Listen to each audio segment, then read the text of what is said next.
Good morning students. अपन fluid mechanics पढ़ रहे थे। फ्लूइड मैकेनिक्स में पहली यूनिट चल रही थी, उसके अंदर प्रॉपर्टी अपन ने पढ़ ली थी। 5 टाइप की प्रॉपर्टी अपन ने पढ़ ली थी और अभी अपन पढ़ेंगे फ्लूइड रियोलॉजी।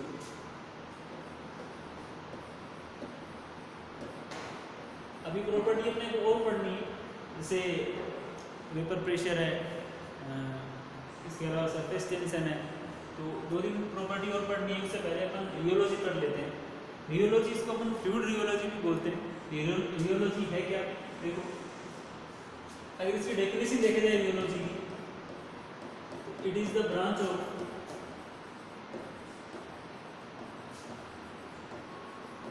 फ्लूइड मैकेनिक्स या फ्लूइड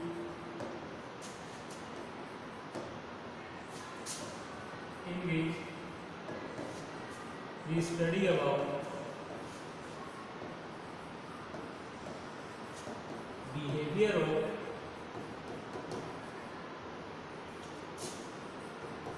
different,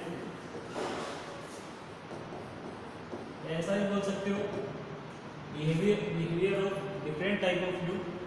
तो अपन इस रियोलॉजी के अंदर या फ्लूइड रियोलॉजी के अंदर क्या करते हैं, डिफरेंट टाइप के फ्लूइड के बिहेवियर की स्टडी करते हैं, या आप सिंपल सा इसको समझ सकते हो कि टाइप्स ऑफ फ्लूइड के बारे में पढ़ते हैं, है ना, कि कितने टाइप के फ्लूइड अपने फ्लूइड मैकेनिक्स में यूज होते हैं, या जो भी फ्लूइड है वो किस टाइप का है, वो अपन सारा किसके अंदर पढ़ते हैं, इस फ्लूइड रियोलॉजी के अंदर पढ़ते हैं। ठीक है, तो देखो थोड़ा सा मैं इसे कैटेगराइज कर देता हूँ।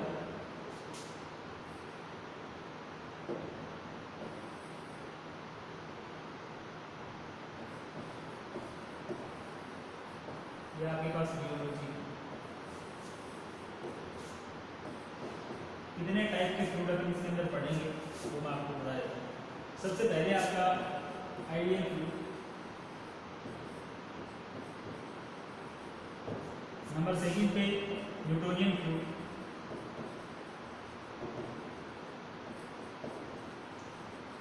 नंबर थर्ड पे नॉन न्यूटोनियन, शॉर्ट में लिखा, इसके बाद रिंगम प्लास्टिक या आइडियल रिंगम प्लास्टिक, और उसके बाद थिक्सोट्रोपिक।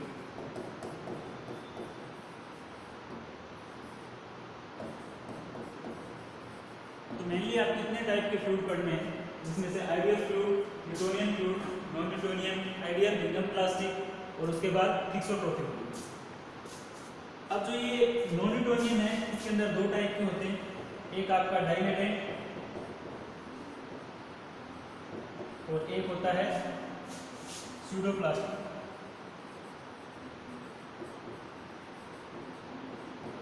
ठीक है, डाइलेटेंट फ्लूइड और सूडोप्लास्टिक फ्लूइड। और ये थिक्सोट्रोपी में क्या होता है, 2 होते हैं,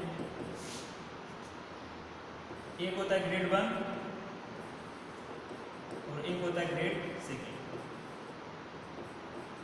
ठीक है, तो ग्रेड फर्स्ट को अपन थिक्सोट्रोपिक फ्लूइड ही बोलते हैं, और सेकंड को क्या बोलते हैं अपन, रियोप्टिक, है ना। तो ग्रेड सेकंड को अपन ये बोलते हैं। तो अपन अभी तो मैंने आपको एक क्लासिफिकेशन बताया, इसके बाद अपन क्या करेंगे, इसका पूरा एक फ्लूइड के बारे में स्टडी करेंगे कि कैसे आप जब शियर स्ट्रेन की बात करता हूँ या एंगुलर डिफॉर्मेशन जैसे जैसे इंक्रीज होता है, तो आपके उस फ्लूइड के विस्कोसिटी में क्या इफेक्ट आता है ना, वो अपन सारा देखेंगे। तो सबसे पहले अपन हेडिंग लगा लेते हैं आइडियल फ्लूइड।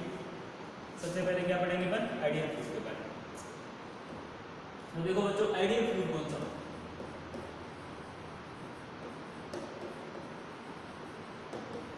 देखो सबसे पहले फ्लूइड के आगे नाम लगा आइडियल लगती है, आपको पता चल गया होगा। अगर कोई भी चीज आइडियल है, इसका मतलब उसमें कुछ भी, जैसे अपन आइडियल किसको मानते हैं, जिसके अंदर कमियां बहुत कम होती है।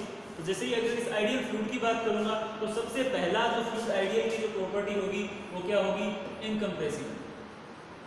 ऐसा फ्लूइड जिसको अपन कंप्रेस नहीं कर पाएंगे। अगर आप प्रेशर की वैल्यू इंक्रीज करते हो तो डेंसिटी चेंज नहीं होती है ना। तो जो आइडियल फ्लूइड होगा वो कैसा होगा, इनकम्प्रेसिबल होगा, है ना, उसको अपन कंप्रेस नहीं कर पाएंगे। अगर सेकंड बात करूं, इनविस्किड का मतलब विस्कोसिटी की वैल्यू क्या होगी, 0। तो बोलोगे सर ऐसा पॉसिबल है, क्या ऐसा कोई फ्लूइड बना है, ऐसा कोई लिक्विड बना है जिसकी विस्कोसिटी 0?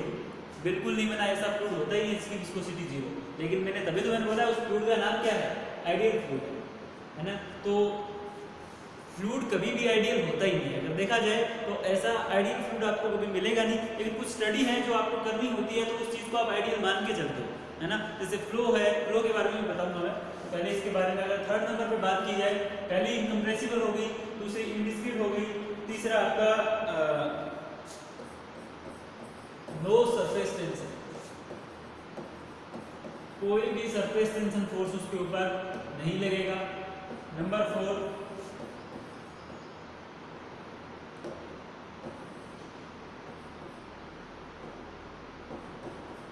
नो रेजिस्टेंस फोर्स, मतलब अगर फ्लो हो रहा है तो उस फ्लो में अगर फ्लो एक बार स्टार्ट हो गया तो कभी भी फ्लो स्टॉप नहीं होगा, वो फ्लो होता रहेगा। क्या ऐसा पॉसिबल है? इसका मतलब उसके बीच में कोई रेजिस्टेंस ही नहीं है, कोई फ्रिक्शन ही नहीं लग रहा है, तो ऐसा पॉसिबल नहीं होता। लेकिन आइडियल फ्लूइड अगर आपसे बोला जाए कि आप आइडियल फ्लूइड को डिफाइन करो तो आपको ये 4 कंडीशन लिखनी होगी कि वो इनकम्प्रेसिबल होगा, इनविस्कोड होगा, सरफेस टेंशन नहीं होगा उसके ऊपर एप्लीकेबल, और ना ही कोई रेजिस्टेंस ऑफ फ्लो होगा। तो ये चारों कंडीशन किसकी है? आपके आइडियल फ्लूइड की है। तो आपसे पूछा जा सकता है कि फिर आप को और डी, क्योंकि कोई भी फ्लूइड के लिए आप जैसे किसी भी फ्लूइड की बात करते हो तो आप कौन सा फ्लूइड लॉ अप्लाई करने की कोशिश करते हो? Newton law of viscosity. तो जैसे ही आपसे बोला जाएगा कि आप को में और डी थीटा बाई dt में आप ग्राफ बना के बताओ, तो कुछ ये सारे, ये देखो साथ ही इनकम्प्रेसिबल है, इनविस्कोड है, सरफेस टेंशन भी नहीं है, रेजिस्टेंस भी नहीं है, इसका मतलब इसका ग्राफ बनाऊंगा आइडियल फ्लूइड के लिए, ग्राफ यहीं पे बन जाएगा। ये क्या है? आपका आइडियल, है ना। अगर न्यू और डी थीटा बाई डी थीटी में डी थीटा बाई dt में अगर ग्राफ बनाएंगे तो भी क्या होगा? ये आइडियल के केस में केवल यही बन जाएगा। आपको सो नहीं, अगर ग्राफ बनाओगे तो आपको लगेगा यहाँ पे कुछ भी नहीं बनेगा, केवल ये जो x एक्सिस की लाइन है वहीं पे एक लाइन आप बना दो तो ग्राफ किसका हो जाएगा? आपका सिंपल सा आइडियल फ्लूइड का ग्राफ हो जाएगा। हो सकता है आपके कोई भी एग्जाम में क्वेश्चन आ जाए, है ना, और आपको 4 ग्राफ बना के बता दे कि आइडियल फ्लूइड का आप ग्राफ बताओ कौन सा है, तो ओ डी थीटा टी के इशू। तो ये था। अब एक चीज आपको और समझनी है इसके साथ, कई बार क्वेश्चन पूछ लिया जाता है कि क्या कोई भी फ्लूइड आइडियल हो सकता है या कोई फ्लो आइडियल हो सकता है? दो चीजें मैंने बोली है, एक बोला है फ्लूइड और एक बोला है फ्लो। तो क्या फ्लूइड है वो आइडियल हो सकता है या फ्लो आइडियल हो सकता है? तो दोनों चीजें आपको समझनी होगी। तो मैं आपको बता दूं, fluid can never be ideal but flow can be ideal. मतलब fluid never be ideal but flow can be ideal. क्या समझे इस लाइन से आप? इसका मतलब फ्लूइड कभी भी आइडियल नहीं होगा लेकिन फ्लो आइडियल हो सकता है। तो पूछोगे, आपके माइंड में क्वेश्चन आना चाहिए कि सर जब फ्लूइड ही आइडियल नहीं है तो फ्लो कैसे आइडियल हो जाएगा? देखो, फ्लो कैसे आइडियल हो जाएगा वो आपको बता देता हूँ। फ्लूइड तो मैंने आपको बता दिया आइडियल नहीं होगा, क्योंकि ऐसा कोई फ्लूइड है ही नहीं जो जिसके अंदर कोई विस्कोसिटी नहीं हो। अगर विस्कोसिटी नहीं होगी तो उसके अंदर इंटरनल रेजिस्टेंस नहीं होगा, और इंटरनल रेजिस्टेंस नहीं होगा मतलब आप अगर फ्लो एक बार होना स्टार्ट हो गया तो इसका मतलब कभी रुकेगा ही नहीं। तो ऐसा पॉसिबल है? कभी ऐसा पॉसिबल है ही नहीं। इसका मतलब फ्लूइड तो आइडियल नहीं हो सकता। अब अपन देखते हैं फ्लो कैसे आइडियल हो सकता है। अब हम बात करेंगे फ्लो कैसे आइडियल हो सकता है, उसको देखिए। देखो, एक मैं प्रोफाइल बना रहा हूँ, वेलोसिटी प्रोफाइल बना रहा हूँ। जैसे कोई भी चैनल था मेरे पास, उसके अंदर फ्लो हो रहा है। अगर ये इसकी सरफेस है, सरफेस के ऊपर आपको पता है वेलोसिटी कितनी होती है? 0, क्योंकि ग्राउंड है वो आपका फिक्स है। ग्राउंड अगर मोशन में नहीं है तो इसके पास जो भी फ्लूइड का पार्टिकल होगा उसके पास वाला, वो उसकी वेलोसिटी भी कितनी होगी? 0 होगी। अब जैसे जैसे अपन ऊपर जाते जाएंगे इस सरफेस से, हो सकता है यहाँ पे 0, फिर 1, फिर 2। मान लो जो यूनिफॉर्म फ्लो वेलोसिटी है या यूनिफॉर्म वेलोसिटी वो कितनी है? 10 मीटर पर सेकेंड। कितनी है? 10 मीटर पर सेकेंड है। तो वेलोसिटी ऐसे 2, 3, 4, 5, 6, 7, 8, कहीं पे जाके कितनी हो जाएगी? 10 मीटर पर सेकेंड। मैक्सिमम हमेशा मैक्सिमम 10 मीटर पर सेकेंड ही होगा, लेकिन 99% हो जाती है इसका, तो 0.99 बोल सकते हैं कितनी वेलोसिटी हो जाती है ना। तो अगर आप बात करोगे जहां से वेलोसिटी इसकी 10 मीटर पर सेकेंड हो गई, आप यूनिफॉर्म वेलोसिटीज को कितना दे रहे थे 10 मीटर पर सेकंड, और अगर आप उस वेलोसिटी को अगर अचीव कर पा रहे हो, इसका मतलब इस लाइन से ऊपर आपका फ्लो होगा तो कैसा होगा, आइडियल फ्लो होगा। तो ऐसे आप समझ सकते हो कि आपका फ्लूइड तो आइडियल नहीं था, लेकिन आपका फ्लो कैसा है, आइडियल हो सकता है। आपने करके शो करके बता दिया कि कैसे इसका फ्लो आइडियल होगा, तो ऐसे अपन बता सकते हैं। तो ये था आपका कैसा आइडियल फ्लूइड था। अब सेकंड अपन बात करते हैं न्यूटोनियन फ्लूइड। सेकंड अपन बात करते हैं न्यूटोनियन फ्लूइड। देखो बच्चों, फ्लूइड के आगे नाम लिखा है न्यूटोनियन, तो न्यूटोनियन कौन सा होगा, जो न्यूटन्स लॉ ऑफ विस्कोसिटी को फॉलो करेगा, उस फ्लूइड को अपन क्या बोलेंगे, न्यूटोनियन फ्लूइड बोलेंगे। सिंपल सा न्यूटन्स लॉ ऑफ विस्कोसिटी क्या था कि शियर स्ट्रेस है वो रेट ऑफ एंगुलर डिफॉर्मेशन के इक्वल होगा या du/dy के वेलोसिटी ग्रेडियंट के डायरेक्टली प्रोपोर्शनल होगा। तो जो भी फ्लूइड इस लॉ को फॉलो करेगा वो क्या होगा, आपका न्यूटोनियन फ्लूइड होगा। तो इस केस में आपसे पूछा जाए कि टो और d थीटा बाई dt में आप ग्राफ बना के बताओ, वो तो सिंपल सा आप देख सकते हो कैसा ग्राफ होगा। अगर कोई भी चीज डायरेक्टली प्रोपोर्शनल होती है, इसका मतलब क्या होता है, 45 से इस x एक्सिस से 45 डिग्री एंगल बनाती हुई एक सेंटर से जाती हुई लाइन जाएगी, यही किसका ग्राफ है, टो और d theta by dt।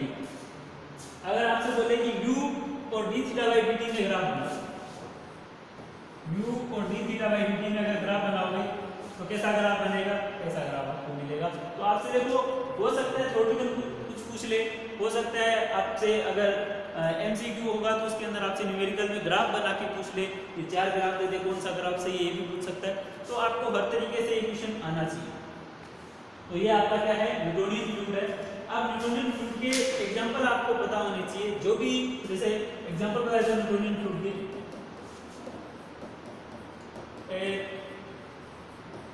Water, petrol, diesel, kerosene etcetera, ये सारे एग्जांपल किसके हैं, आपके न्यूटोनियन फ्लूइड के। मतलब ये सारे फ्लूइड ऐसे हैं जो न्यूटन लॉ ऑफ विस्कोसिटी को क्या करते हैं, फॉलो करते हैं। ठीक है, तो नेक्स्ट अपन पढ़ते हैं नॉन न्यूटोनियन फ्लूइड। तीसरे टाइप के फ्लूइड कौन से होंगे, नॉन न्यूटोनियन फ्लूइड।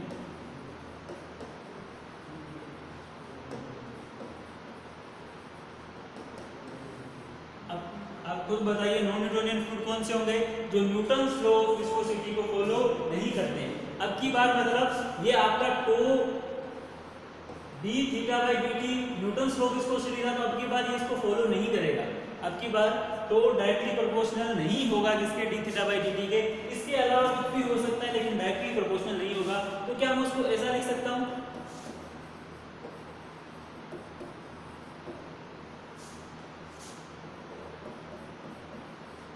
कुछ ऐसा होगा, है ना। तो मैंने एक n लिख दिया और b, और ये n और b है वो वेरी होते रहेंगे। n की वैल्यू हो सकता है ग्रेटर देन 1 हो सकता है लेस देन 1 हो, b की वैल्यू हो सकता है कहीं पे 0 हो, तो अलग अलग कंडीशन में अलग अलग वैल्यू होगी। तो ये नॉन न्यूटोनियन फ्लूइड हो गए, इसके अंदर इस लॉ को फॉलो किया जाएगा, इसको इस वाली कंडीशन को फॉलो करेंगे अपन। तो नॉन न्यूटोनियन फ्लूइड मैंने आपको 2 टाइप के बताए थे, पहला था आपका सूडोप्लास्टिक फ्लूइड और दूसरा था कौन सा, डाइलेटेंट फ्लूइड। तो सबसे पहले अपन कौन सा पढ़ लेते हैं, डाइलेटेंट फ्लूइड पढ़ लेते हैं। ठीक है,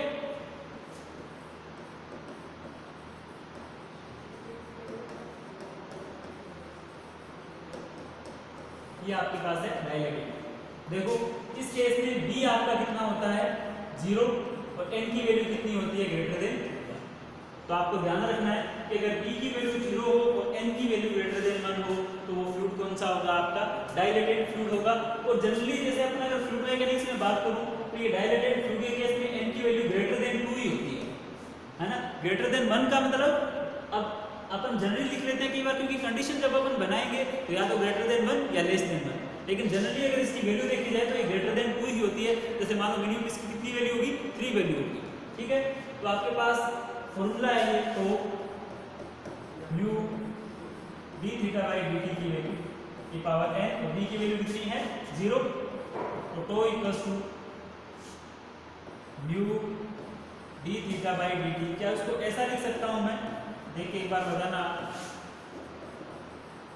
इसकी पावर मैंने n-1 कर दी है और यहाँ पे इसको D theta by d T को अकेला लिख दिया, इसलिए रखा क्योंकि ये जो वैल्यू होगी ये आपकी, इसको बोला जाता है बच्चों म्यू अपरेंट, क्योंकि अब जो आपकी विस्कोसिटी का जो काम करेगा, विस्कोसिटी का जो टर्म है ये वाला क्या है, विस्कोसिटी का टर्म है, और ये डी थीटा बाई टी, क्योंकि मैं कोशिश क्या कर रहा हूँ, जो इक्वेशन आपके पास टो म्यू थी, tau equals to mu d theta by d t थी, ऐसी इक्वेशन बनाना चाह रहा हूँ मैं। तो ये डी थीटा बाई टी मुझे अकेला चाहिए, इसके साथ कुछ भी पावर वगैरह नहीं होनी चाहिए, तो ये जो ये वाला टर्म बचेगा म्यू, ये इसको मैंने क्या लिख लिया, क्योंकि इसको म्यू तो लिख नहीं सकता, क्योंकि म्यू के साथ एक टर्म और एक्स्ट्रा आ गया, तो ये मेरा क्या होगा, म्यू अपरेंट होगा, ये मैंने वैल्यू इसकी ऐसे लिख ली है।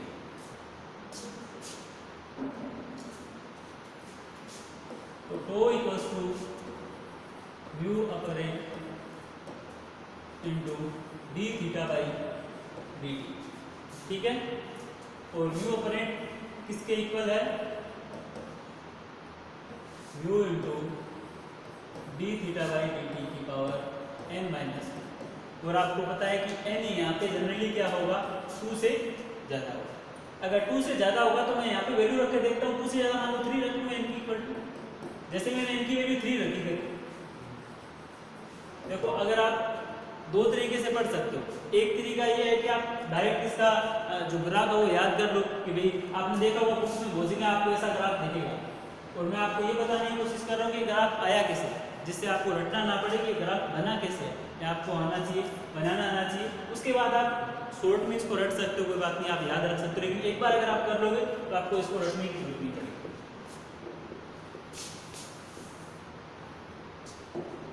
देखो तो n की वैल्यू मैंने इसमें रखी थी, जैसे ही n की वैल्यू 3 रखी है तो यहाँ वैल्यू आ गई mu d theta by d T, n की वैल्यू 3 रखी तो यहाँ पे क्या आ गया, स्क्वायर आ गया। तो अगर ये इक्वेशन आपको कैसी दिख रही है, देखो ये इक्वेशन दिख रही है y इक्वल्स टू mx, ऐसी इक्वेशन दिख रही है क्योंकि y, इसको मैंने y मान लिया, ये कोई कांस्टेंट म्यू, और ये d theta by d t ये कांस्टेंट जो स्लोप होगी वो d theta by d t का स्क्वायर, तो y equal to mx square. ये किसकी इक्वेशन है, किसकी इक्वेशन है, ये पैराबोला की, y equal to mx square parabola की इक्वेशन है। अब अगर मैं इसका dy बाई dx निकालूं, dy बाई dx इसका स्लोप निकालने की कोशिश करूं तो कितनी आएगी, 2mx, ठीक है। तो इससे आप फाइंड आउट कर सकते हो। अब ये पैराबोला की इक्वेशन अगर देखो, अगर इक्वेशन आपके पास ऐसी है, इसका मतलब ये लीनियर तो नहीं है, लीनियर होती तो y इक्वल टू x होता है ना, y equal to 3x, y equal to 5x, लेकिन y equal to x square का टर्म या x क्यूब का टर्म कभी भी नहीं होता अगर लीनियर होती। अगर स्क्वायर का टर्म आया इसका मतलब कैसी इक्वेशन होगी, नॉन लीनियर होगी, तो इसका कुछ ग्राफ बनेगा, वो कैसा बनेगा, ऐसा कुछ ग्राफ बनेगा। अब आप पूछोगे सर ऐसा ही ग्राफ क्यों बनेगा, ऐसा, इसका भी अपने को रीजन पता होना चाहिए। तो जैसे जैसे मैं देखो इसमें अगर x की वैल्यू पुट करता हूँ 0, आपको स्लोप निकालना, जैसे आपके आगे थर्ड ईयर में भी काम आ सकता है, स्ट्रेंथ ऑफ मटेरियल में भी काम आएगा, सिविल वालों के और मैकेनिकल वालों के। तो जैसे ही मैंने आपको पता होना चाहिए, ये दो तरीके से बन सकता है ऐसा ग्राफ, ये ऐसा भी तो बन सकता है। तो यहाँ से इसकी स्लोप आप कैसे डिसाइड करोगे कि ये ग्राफ ऐसा बनेगा या ऐसे वाला बनेगा, है ना। तो ये डिसाइड करना बता रहा हूँ कैसे करते हैं। मान लो यहाँ पे जब x की वैल्यू 0 है तो dy बाई dx की वैल्यू कितनी होगी,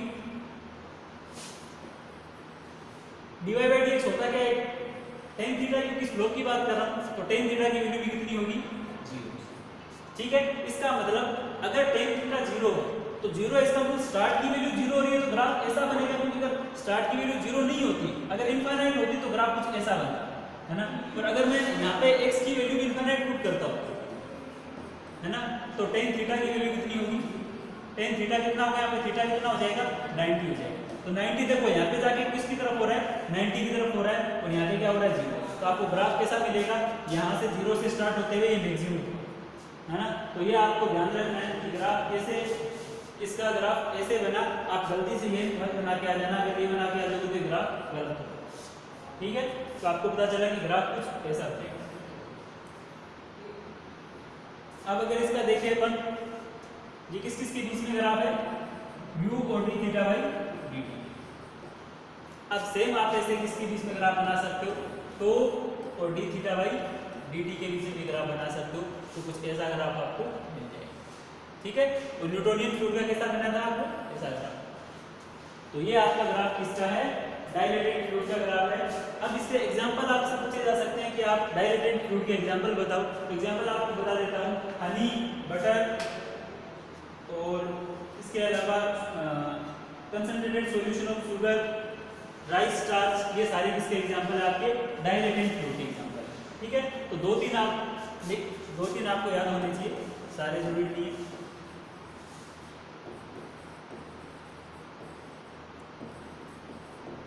ठीक है। तो ये सारी स्टोरी आपको ऐसे अपन सबके लिए पढ़ेंगे, ऐसा नहीं कि एक के लिए। तो आपको ये ग्राफ आया कैसे, ये आपको सबसे ज़्यादा इंपॉर्टेंट है, क्योंकि एग्जाम में पूछा जा सकता है। क्योंकि जब भी कोई एमसीक्यू आपको पूछा जाएगा अगर अच्छे एग्जाम में, तो आपसे ग्राफ में आपको भूल जाएगा, है ना। कई बार आपको ऐसे ग्राफ दे देता है, कई बार ऐसे ग्राफ दे देता है ना। आपको लगता है दोनों ही सही है, तो दोनों सही नहीं होते। नेक्स्ट अपन पढ़ते हैं सूडोप्लास्टिक फ्लूइड। तो नॉन न्यूटोनियन फ्लूइड में आपने डाइलेटेड पढ़ लिया। तो नॉन न्यूटोनियन में सेकंड टाइप का कौन सा है, सूडोप्लास्टिक। इसमें आप पूरा बताने की जरूरत नहीं है, आपको ग्राफ बनाना, स्लोप निकालना मैंने बता दिया कैसे निकालेंगे। बस आपको ध्यान क्या रखना है, इस केस में भी b इक्वल्स टू कितना होता है, 0, लेकिन n की वैल्यू डाइलेटेड में क्या थी, ग्रेटर देन 1 थी, अब की बात क्या होगी, लेस देन 1 होगी। तो अगर लेस देन 1 होगी तो सिंपल सा वही सारा तो equals to mu d theta by dt की पावर n, सारा सिस्टम अपन वही करेंगे, म्यू d थीटा बाई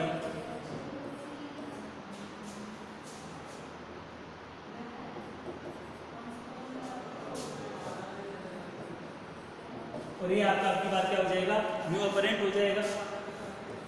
तो सारा कुछ सेम होगा, लेकिन अब की बार आप जब जैसे ही आप इसका ग्राफ बनाने की कोशिश करोगे तो ग्राफ अब की बार आपको कैसा ग्राफ मिलेगा, अब की बार कुछ ऐसा ग्राफ मिलेगा, है ना। पिछली बार कैसा था, ऐसा था ग्राफ, अब की बार आपको कुछ ऐसा ग्राफ मिलेगा।